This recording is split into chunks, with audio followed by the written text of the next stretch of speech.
పుస్కులూరి Kanchana Srivalli charitable trust సంయుక్తంగా ప్రపంచ వినియోగదారుల హక్కుల దినోత్సవం జెడ్పీహెచ్ఎస్ స్కూల్ కోటిపల్లి గంగవరంలో ఘనంగా నిర్వహించారు. ఈ సదస్సులో విద్యార్థులకు వినియోగదారుల హక్కుల పరిరక్షణ, స్థిరమైన జీవన శైలికి సరైన పరివర్తన అనే అంశాలపై వ్యాసరచన పోటీలు, వక్తృత్వ పోటీలు నిర్వహించి విజేతలకు నృత్యాభినయం చేసిన చిన్నారులకు, అతిథులకు అద్దంకి విజయలక్ష్మి స్మారక ప్రశంసా పత్రాలు, బహుమతులు అందజేశారు. కార్యక్రమానికి విచ్చేసిన విశిష్ట అతిథి జిల్లా పౌర సరఫరాల అధికారి అడప ఉదయ్ భాస్కర్ మాట్లాడుతూ విద్యార్థులకు వినియోగదారుల హక్కుల పౌష్టికాహారం గురించి వివరించారు.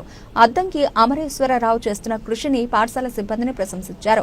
అద్దంకి అమరేశ్వరరావు అడ్వకేట్ వినియోగదారుల హక్కుల రక్షణ సభ్యులు మాట్లాడుతూ వినియోగదారులు తమ కొనుగోలు సమయంలో తప్పక రసీదులు తీసుకోవాలని, వస్తువు నాణ్యత, పరిణామం, ఎక్స్పైరీ డేట్స్ తప్పక గమనించాలని కోరారు.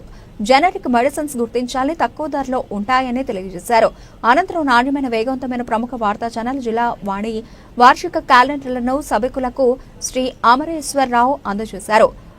సరఫరాల అధికారి అడప ఉదయ్ భాస్కర్ చేస్తున్న విశేష కృషిని అభినందిస్తూ అద్దంకి అమరేశ్వరరావు తదితరులు ఘనంగా సత్కరించారు. కార్యక్రమంలో పాఠశాల ప్రధానోపాధ్యాయులు పి వెంకటేశ్వరరావు, పివి బ్రహ్మానందరావు, ఎన్ భీమరాజు, ఎన్ జి ఏడుకొండలు, పి శ్రీనివాస్ అత్యధిక సంఖ్యలో విద్యార్థులు పాల్గొన్నారు.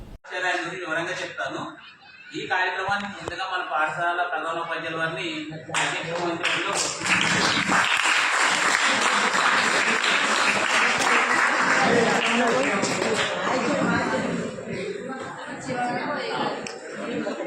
ఓన్లీ మాట్లాడదు, చెప్పండి, కష్టపడి చెప్పదు. మీరు ఎందుకంటే సార్ మన కోనసీమ జిల్లా అంతటికీ కూడా ఒక కన్జ్యూమర్ ఫార్మర్ ఉంది. రైట్, మీరు ఏదైనా ఒక వస్తువును కొనుక్కుంటే దానికి ఏదైనా తేడా జరిగినా దాన్ని ఏం అడగాలి, ఎలా చేయాలి, కోర్టు ద్వారా ఎలా ప్రొసీడ్ అవ్వాలి, ఇవన్నీ చెప్పడానికి అటువంటి కన్జ్యూమర్ వ్యవస్థలో ఒక మెంబర్గా ఉండి, ఒక అడ్వకేట్గా ఉండి, అంతేకాకుండా మన గవర్నమెంట్ సెక్షన్లో పిఎఫ్ సెక్షన్లో అకౌంట్ దానికి కమిషనర్గా ఉన్నటువంటి మన అబ్బాయికి అమరేశ్వరరావు గారు ఈ కార్యక్రమానికి ముఖ్య కారకులు. వారిని కూడా సాధారణంగా అయితే ఈ కార్యక్రమం అసలు ముఖ్యంగా జరగడానికి మన స్కూల్లో సార్కి